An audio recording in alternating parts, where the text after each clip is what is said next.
You touched upon pornography, and I need to touch upon that as well, because I know it's ruined a lot of men who've not been able to consume that content responsibly. And one of the reasons why they have erectile dysfunction, stress may be a reason, sometimes medication, conditions like high blood pressure, but the overconsumption, because they started benchmarking their performance in bed against pornography. But Seema, it was interesting because about, I think, a year before the lockdown, I was consulting with a lady who's a director of, pornography and, porn, and she was sharing interesting facts.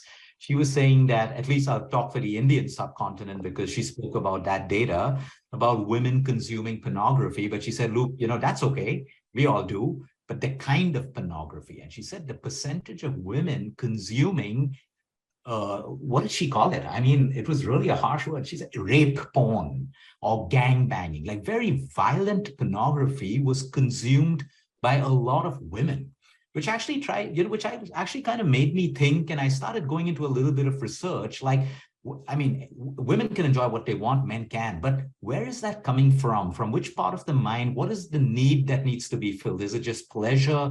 Is it, I don't want to say dominance, but because dominance is real and a lot of pleasure for men and women, but why would it be that particular pornography for a very large population of women that it had the most hits?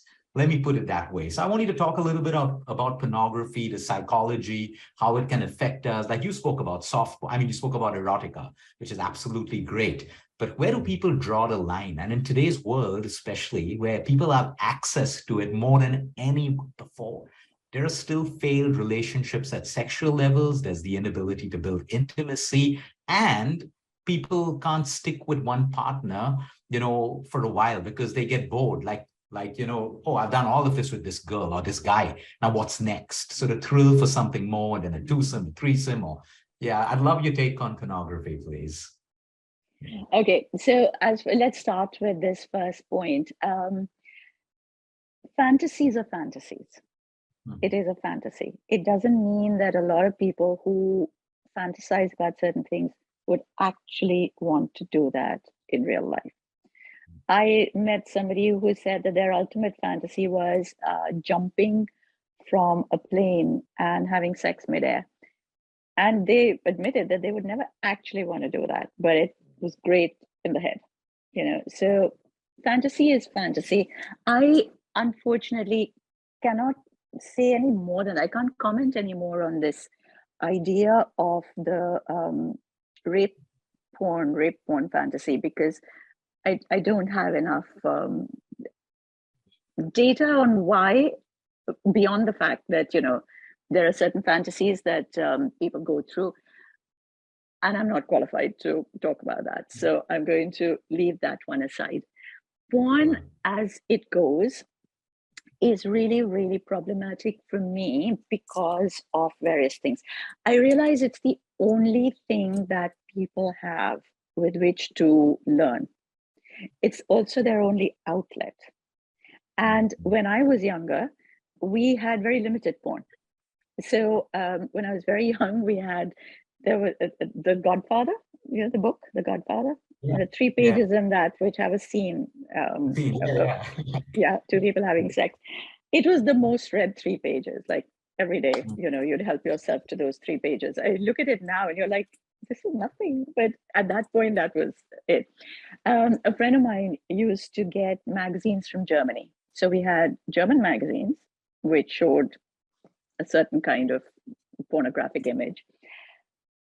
And much later, I think when I got into college, VCR videos had started to filter in from America with pornography.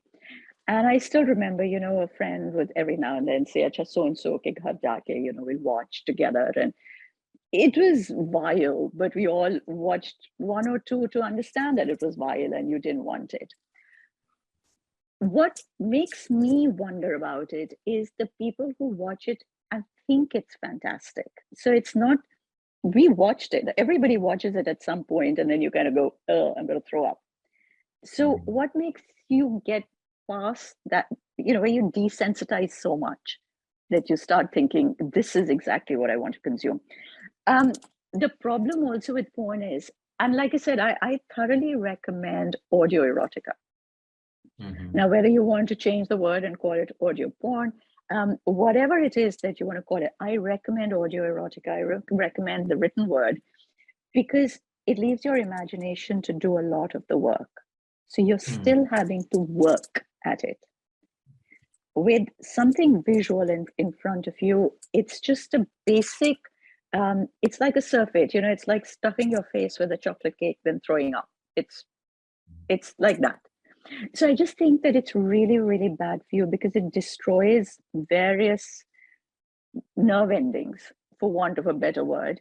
And it also makes it so much easier. It's like you don't have to do any of the work. If you're sitting over there, you put on this video, you jerk off to, you haven't done any work. When you're with another person, think of how much work you have to put in. They're in a different mood, you are in a different mood, you have to get to this point. How long will it take before you feel or they feel that the kissing or the necking or the love bites have got to this point before you take off your clothes? Then, you know what I mean? It is so much work. So a lot of people have just decided that, yeah, we're not going to bother with the work. It's just not worth it.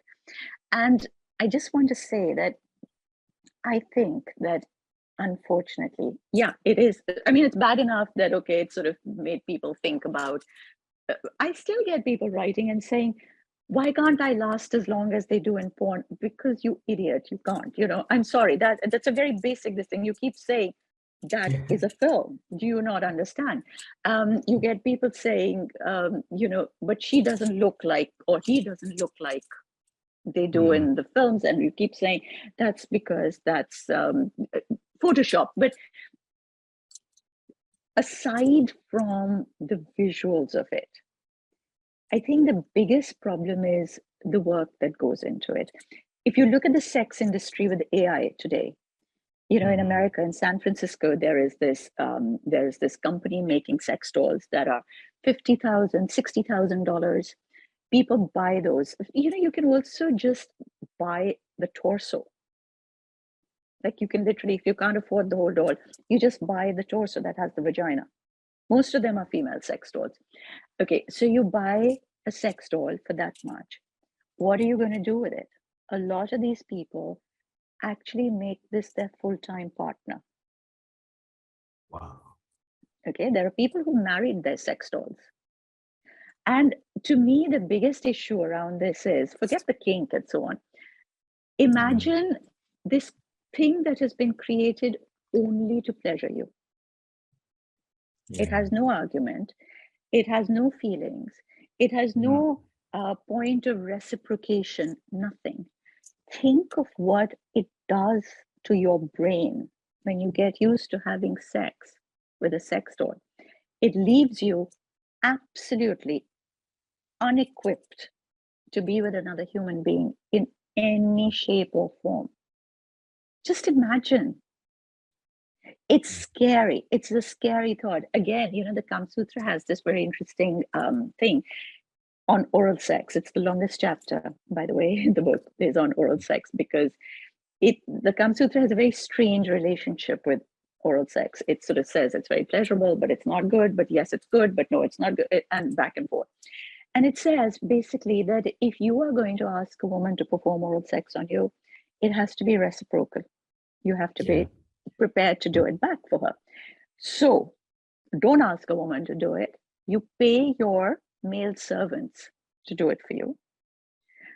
Yeah.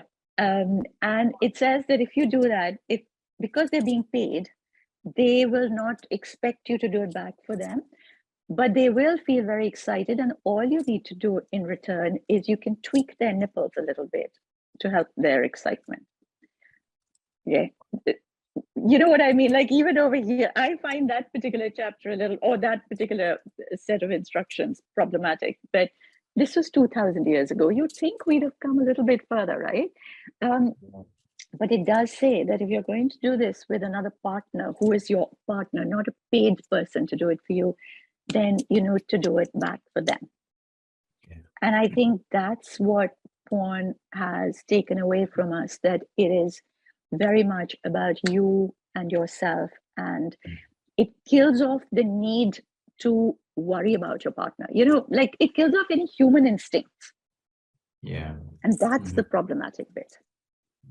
Yeah, so it makes someone selfish and not emotionally available, which means you can't create intimacy. And It makes I you guess, less human. yeah. Or it Wow. makes you dangerously less human, because now suddenly you're like, yeah, this happened. You then think that, and forget about in bed, forget about sex. You get used to that. Eventually that filters down to every other relationship. Hmm. Wow. Wow. Thanks for explaining that.